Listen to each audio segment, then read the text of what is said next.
the Hallmarkies Podcast. I'm really excited today. We have a very special author today. I love talking to writers, and we have the queen of Hallmark writers today. We have Debbie Macomber is here, and this is so exciting. I'm talking to Rachel Wagner, and thank you so much, Debbie, for coming on the podcast. Oh, it is my pleasure.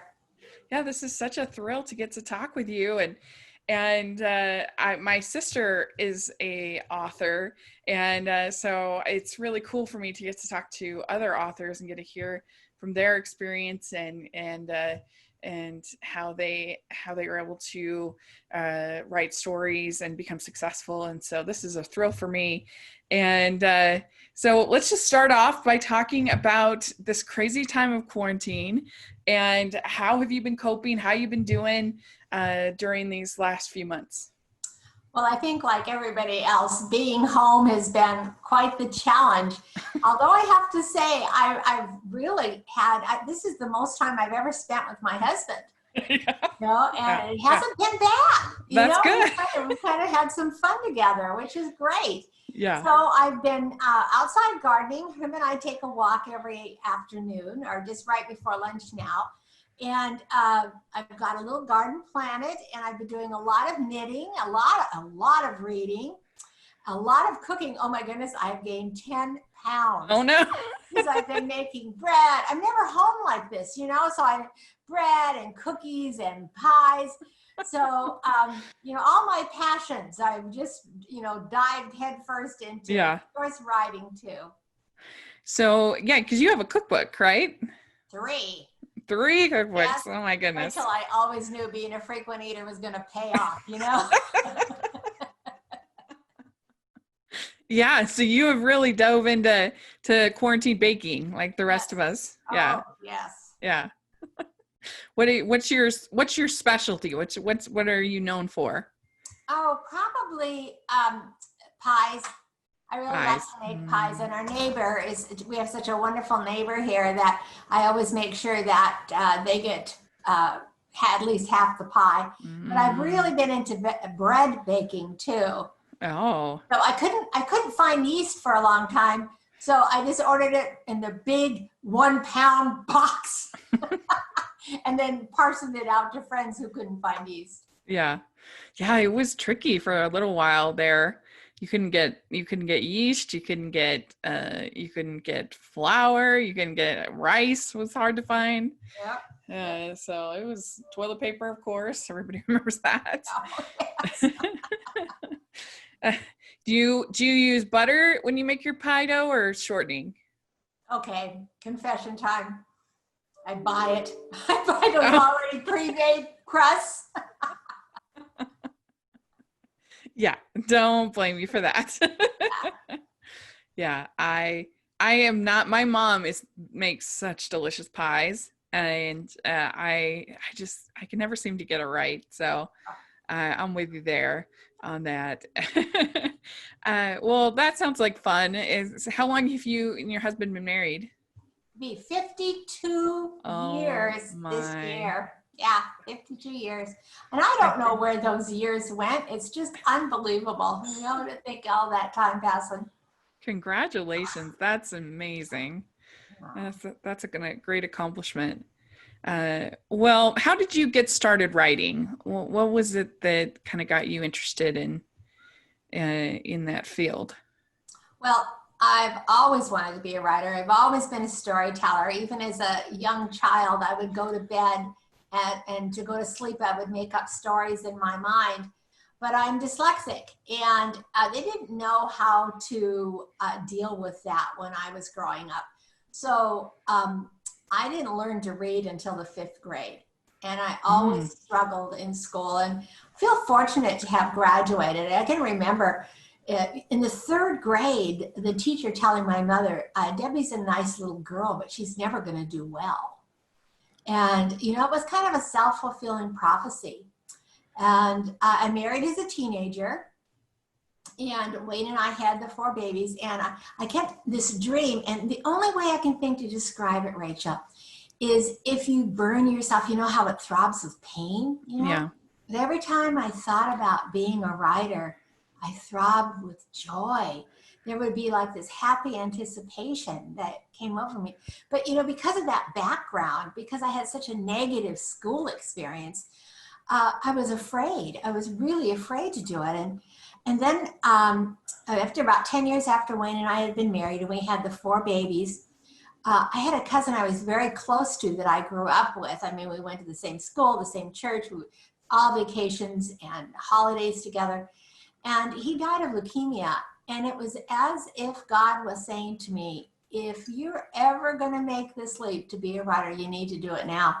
There's a story I tell at writers' conferences, and really it's apropos to anybody in life, where I was in the hospital and I couldn't find where I was connected to another hospital, the cancer center. And I couldn't find my way there. And I stopped the doctor and I said, how do I get from here to there? And he said, so easy. You just go down the hallway, take the first right, go all the way to the end and walk through the doors marked absolutely no admittance. And that's kind of what we have to do when we're following our dreams. We have to be able to find the courage to walk through those doors. Mm-hmm. That's a great story. Wow. That's really cool that, because there's a lot of people that have, learning challenges and other things, and it can be very discouraging. And so to hear your story that, you were a late reader and here now you've written over 200 novels and are this great success. I think that's an incredible story. I think it's kind of God's sense of humor that he takes somebody who couldn't read and makes them a best-selling author. Yeah, I think so. I think that's great. Wow. That's really cool. Once you started reading, did you have sort of favorite authors that you loved as a child? Well, here's another great story. When I was a little girl, the very first time I can ever remember holding a book, I was about 4 years old, and my mother took me to the library, and this was in Yakima, Washington. And she said when the librarian handed me the book, and it was the very first book I'd ever held, because all I'd had to that point were the golden books, Mm-hmm. He said I grabbed hold of it with both hands and put it right next to my heart. And from that moment forward, even though I couldn't read, I would take a book to bed with me. I had to have something with me in bed, a magazine or a book. Now, that's pretty great, but the really great thing is that the librarian was Beverly Cleary. No way. Yeah, so I read the classics. I read a lot of teen books and stuff, but I don't really remember the authors. And I know that sounds awful. I'm sorry. No, that's interesting. So what was the first book that you ever wrote? What was that like, and how did you kind of finally do it? Okay, this is kind of a fun story because remember, at the time I started writing, it was in the late 70s, and it was a rented typewriter on our kitchen table that I moved at meal times. And I thought, I don't know what I thought, but I assumed that as soon as I sat down at that keyboard and that the stories would just magically, go from my mind to print, that would just flow naturally. And I just stared at that blank page, and it just this horrible fear. I remember the first day, I was just like paralyzed. And then I thought, okay, where do I start? How do I start? So I took 3 books, and they were romances that I loved and I had read again and again and again. One of them I had read so often I'd memorized the first page. And I sat down and I dissected those books. I went through them scene by scene, chapter by chapter, and that's how I learned the structure of a novel. I learned how to introduce character, how to bring in backstory, how to start a chapter, end a chapter, point of view. That was really my education, was dissecting those 3 books. Mm-hmm. Yeah, that makes a lot of sense. That makes a ton of sense.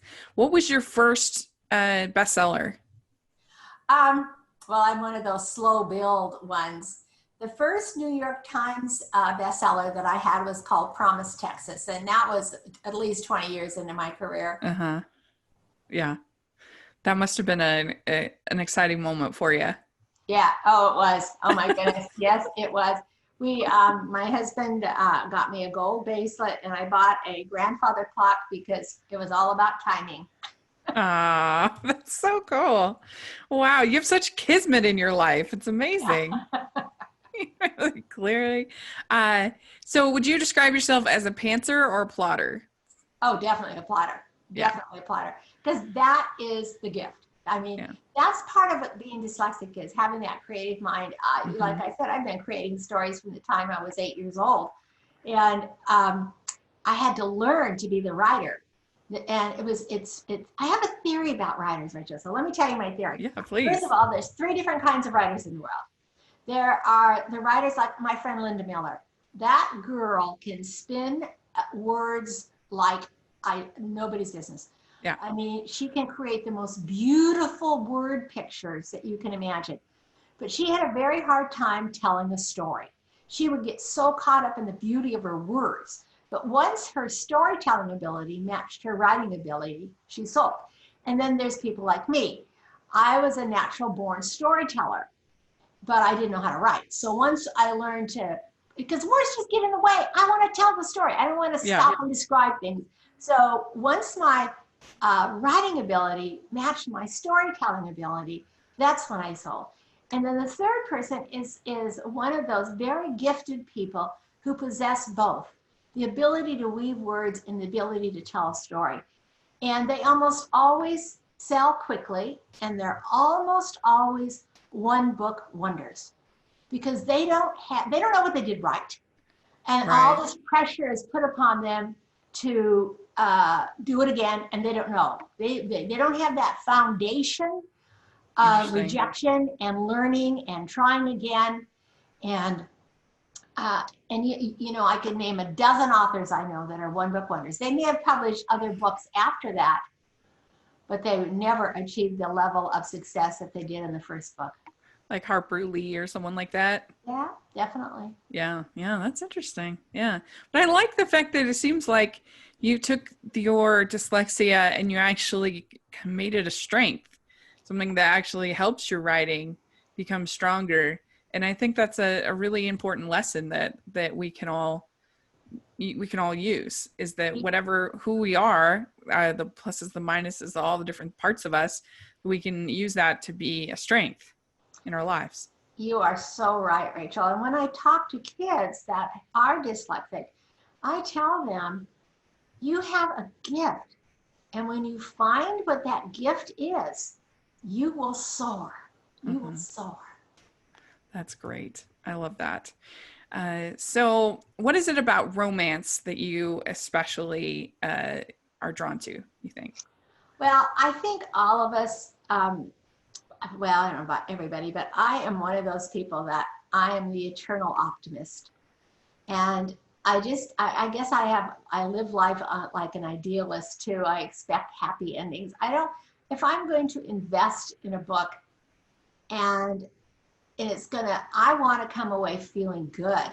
I want a happy ending. And I found those in romances. Yeah. You know, I wanted to create stories that when people put it down, they were filled with hope and inspiration and a willingness to face whatever was in their lives with a new attitude. Yeah. Yeah. That's what I like too. Yeah, that's really good. So do you think is it easier to write in a series or a standalone novel?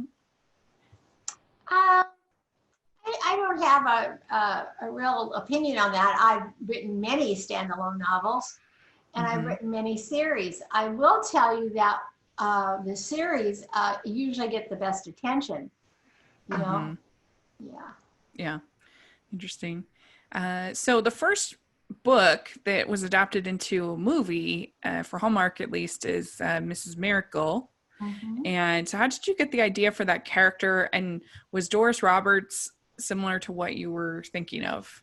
Oh, she was perfect. Yeah. She was perfect. I got the idea, believe it or not, from scripture, from Hebrews 13:2, where it says, don't be afraid to entertain strangers, for in doing so, you have entertained angels unaware, meaning that the people that you are helping could actually be an angel, or the people that you are inviting into your life could actually be an angel.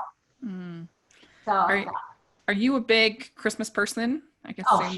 Yeah. Oh my goodness. Yeah. We're talking like 6 Christmas trees in our house. Oh my gosh. I even have a tree in my yarn room. Yeah, yeah. That's funny. You might have guessed, right? Yeah, yeah. You have a whole yarn room just for Oh, yes, yeah, yes. And actually two, one in each two. house. Oh wow, that's funny. All right. Well, so you might not know, Trading Christmas is my favorite Hallmark movie. Oh, thank you, thank you, thank you. Yes. I have And got a great story about that ah, title. Oh my goodness, you will love this. Okay, I originally titled the book Trading Christmas. And the marketing department came back and said, no, we don't like that title. And then, to this day, I don't remember what that title is. It was published with that title. When Hallmark picked up the book as a movie, they said, we don't like this title. We want to call it Trading Christmas. that's funny. That's really funny. And I just really love it. I love how it tells three love stories. You got three couples, and I think that each couple has like a compelling backstory and compelling motivation. The characters are really fleshed out, and I think that they grow through they're very dynamic characters. They grow, and I don't know. I think it's so charming. I have read the book, and I love the movie, and so yeah, it's really fun, and I feel like it's really about like adults that are like fully fleshed out characters, which I appreciate. Oh, well, thank you. Thank Yeah, you. I appreciate that. yeah. It was one of my favorite books to write. Yeah, and I was wondering, so we have the author who's kind of stuck in his book. He can't figure out how to kind of end the book. He's struggling with the character that his ex fiance is in the book, and I was curious if any of that kind of came from personal experience as far as just being stuck in a book and not being able to kind of finish it and not know how to finish it. Well, I don't believe in writer's block because what writer's block really is your subconscious telling you there's something wrong with the story. Yeah. You just need to go back and figure out what it is. And as soon as you do, then the story will flow. There's just something in the story that isn't ringing true. Now, Shauna was telling me that you are a big believer in writers groups. Is that helpful to? It certainly was when I was starting out. Yeah. And plotting groups are a lot of fun. Mm-hmm. To get an idea kind of where to go if you're stuck in a story. Yeah. And I've called upon my friends many times. Yeah. Yeah, I like that. The way that Faith in the story, the way that I like the fact that, she tells him your character, she's evil. It makes the whole story feel inauthentic if the lead character is with this evil woman who has no redeeming qualities at all. And that whole dynamic between the two of them, I think, really works. Thanks. Yeah, thanks. It's really good. So Cedar Cove, how did you get the idea for Cedar Cove and that whole series? How did that happen? Oh, this is, all of these are interesting stories. I had written series books that were set in Alaska and Texas and North Dakota. And even now, 25 years after those books were published, even today, I get mail about these books. And the readers didn't want to let go of the characters. And neither did I. The hardest book of any series to write is the last one, because you're saying goodbye to the characters. And the readers have actually influenced my career in more ways than I can even tell you, but this is a really good example. I mean, the cookbooks too are a good example, because every time I put a recipe or I mentioned a food in the Cedar Cove series, my office would be flooded with mail. People say, would you mind sharing that recipe? And I saved the letters. I took them to my publisher and I said, this is what the readers are asking for. And it was Mira at the time. Mira had never done a nonfiction cookbook. I mean, they just didn't do nonfiction books. and it hit the New York Times list. I mean, and that was all from reader feedback. And so when I realized that the readers didn't want to let go of the characters. Now see, because I'm a plotter, when I plotted the Texas series and the Alaska series, I wrote the synopsis for each one of those books. So I knew every scene of every book for 6 books. And, wow. I did all the prep work before, and then I just wrote like crazy. So you knew not only the end of the book, but you knew the end of the series. Right. Writing. It had an arc. It was, I spent weeks doing that. And so when it came to the Cedar Cove series, I didn't know how many books were going to be in that series. I knew the readers didn't want to let go. So I just told myself, I will write the stories until they're all told. And it was the readers that inspired it. Now, how it got to be put in Port Orchard is kind of a funny, fluky thing, which is Port Orchard is where Wayne and I've lived for 30 years.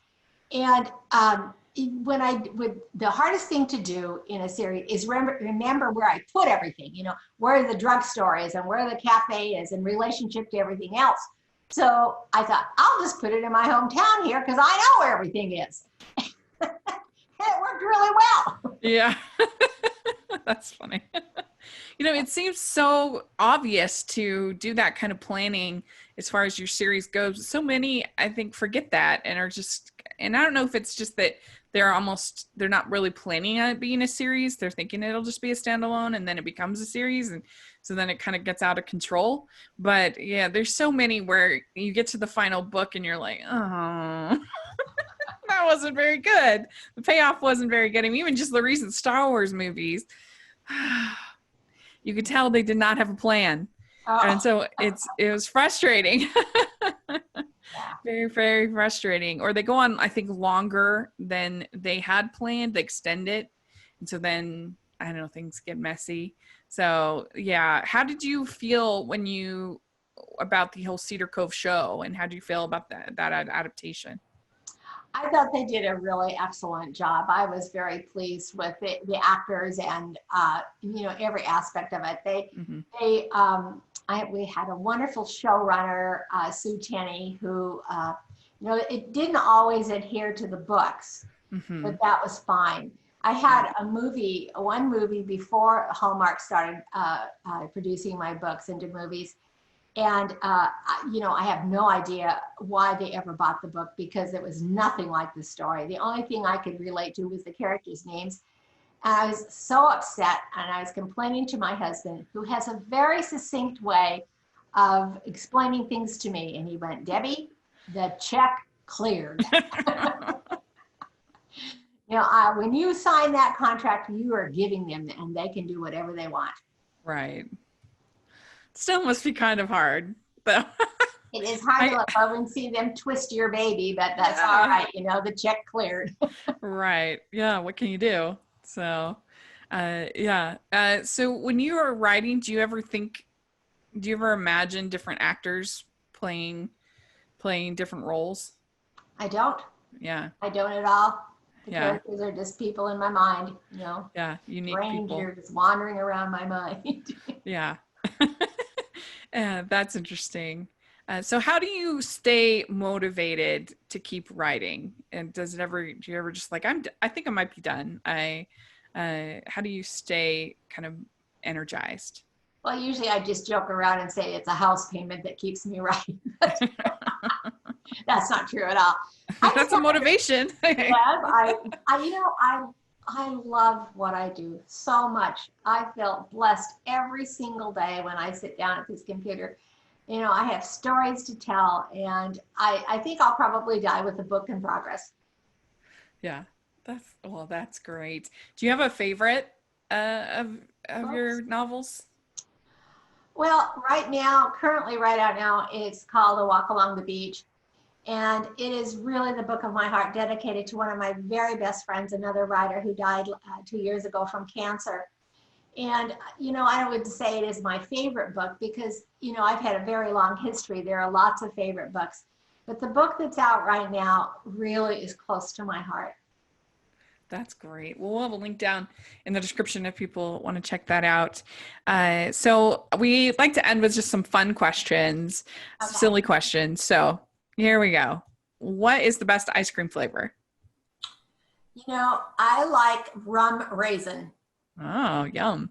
All right. What is your favorite color? Yellow, always been yellow. For the time I was in first grade, everything was yellow. The sky was yellow. The flowers were yellow. I guess it's because I'm a bright person. I like yellow still now. Very good. Okay. What music are you listening to right now? Are you into? 70s. Uh-huh. 70s. Wayne and I had 70s music on the other day. We were just dancing around the living room. Like the Carpenters and stuff like that. Carpenters, Bee Gees, Billy Joel, all of those great, Sounds good. All right. What is your go-to date night food? Popcorn. Oh, yum. I love I'm a popcorn fanatic. We have one of those commercial popcorn poppers in both houses, and we have a suite at the Seahawks, and we have one there too. I am a popcorn fanatic. That's good. So what is your go-to date night activity when we're not in quarantine? Oh, just listening to music and dancing with Wayne. That sounds fun. Dogs or cats? Dogs. Okay. Beaches or mountains? Well, since I live in an area right now where our home here is on Hood Canal, so we're on the water, but I can see the mountains. So, if I would stay on the beach, but I love to look at the mountains. The best of both worlds. Yes. Very good. Okay. Would you rather be in a fancy dress or sweats? Well, I'm mostly in sweats.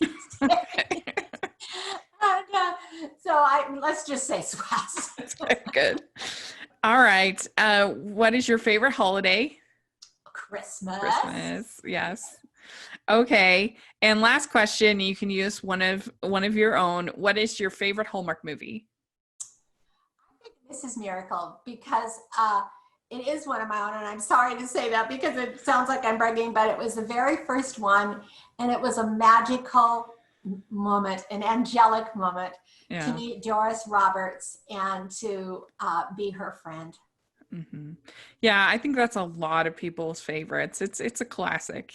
I love it too. So very good. Well, you passed the test. Thank you, Rachel. You're such a fun person to talk to. Oh, this was a treat for me.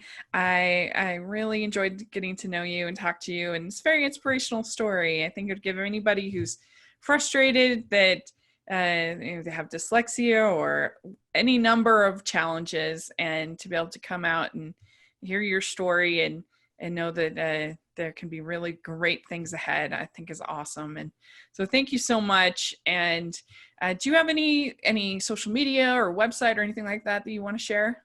Oh, of course.